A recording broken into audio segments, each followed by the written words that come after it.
Buddy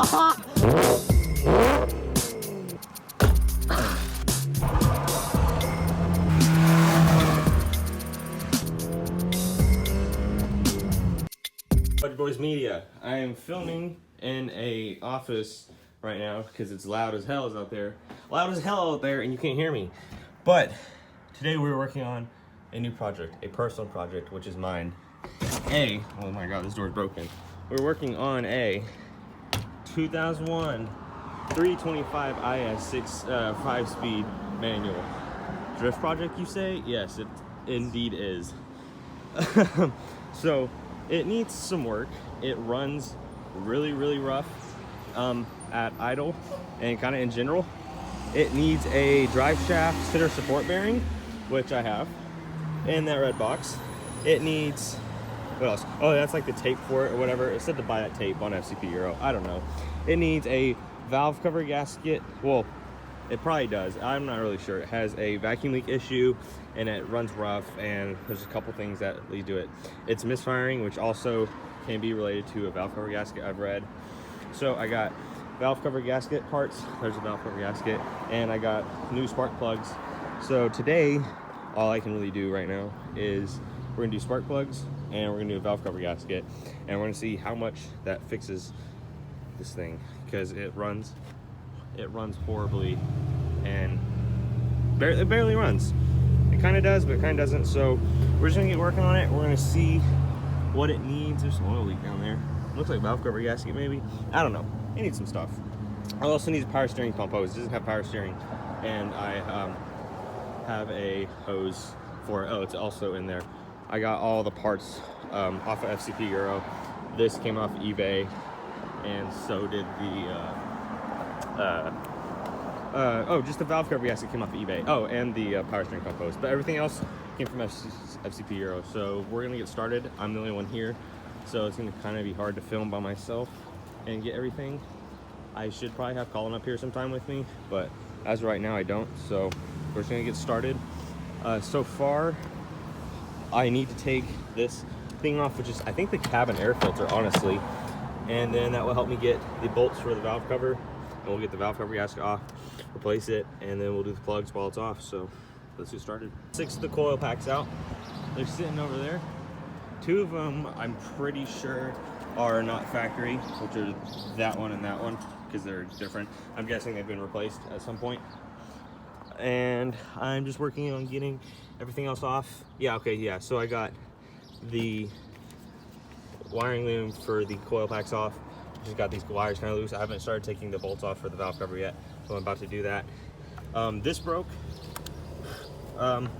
It's just like the crankcase rebreather. I don't have a piece for it, but I'll probably just tape it so I can start it in a second. And when I'm done, I mean, I'll have to get a new hose though, but it's pretty dirty and it was just already brittle. So that's also probably another spot one of the vacuum leaks was happening, because I just moved it and it just cracked. So it's probably already pretty brittle. There's a lot of oil, and I'm guessing it's a lot of oil up in here, and I'm guessing it's a lot of overflow from just being poured in without like a funnel, which I honestly did some of that the first day I got this. It had pretty much the oil in it, so I poured a bunch in without a funnel and it spilled everywhere. I'm guessing that's where a lot of it's from, because there's not really a spot for oil up here. There's no oil really in these holes. There's some in here, but that's also just from it like being poured up here and leaking everywhere else. So I'm gonna start taking the valve cover bolts off. I'm gonna pull the valve cover off, and put the new gasket on, and then do the spark plugs while they're out, and, you know, keep going with it. All right, so the valve cover's off, sitting right there.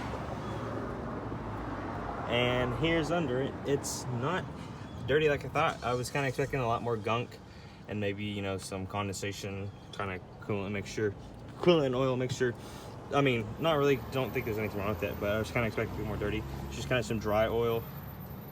And it's not that bad really. The valve cover gasket though is brittle and hard in a lot of places, and is cracked in some places, like it's missing a piece there. It definitely needs to be replaced. I'm sure this is the OEM valve cover gasket. It's still kind of pliable, but it's pretty bad. So what I'm gonna do is I'm gonna put the new one on. I'm gonna do the spark plugs. I'm gonna try and clean this up a little bit maybe put some fresh oil, just kind of drizzle it on top. And then that'll probably be it for today, so let's continue working. Update, I was kind of cleaning out the valve cover some. I sprayed it down with some degreaser and I'm letting it sit, and then I'm gonna wash it out. And then I cleaned all I took out all the old spark plug gasket areas, and this was just brittle. Like, these were just complete junk.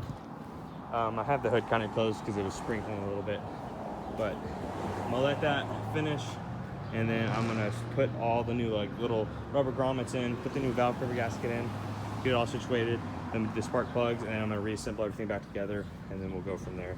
Okay, so I'm putting the little grommets in for like where the bolts and stuff go. Where's the other one? Oh, there they are.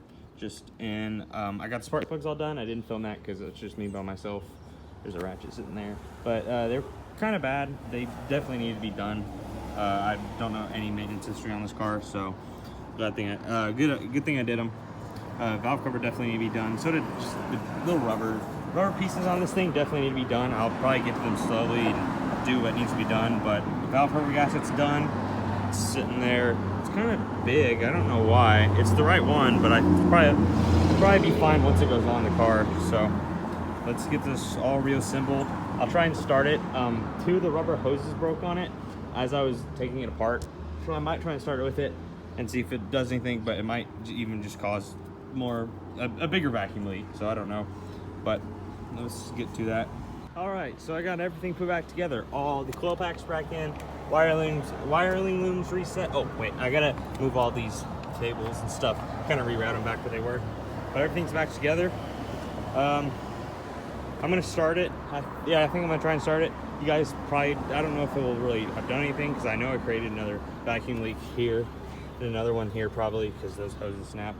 And I gotta put the climate control, or the like the cabin air filter piece back on. Actually, I might not put it, oh actually I probably will put it back on. But let me put the rest of it back together and we'll end the video. So I got everything put back together and we're gonna start it.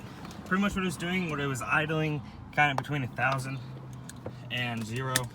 About 1,000 and 500, really roughly. I'd like to die. So we're gonna see if that helped it any. It might not have, because I did create more vacuum leaks, I think, but we're gonna see how it acts. If I get it to start. Oh, I locked it. Sorry guys, I locked the steering wheel. Here we go.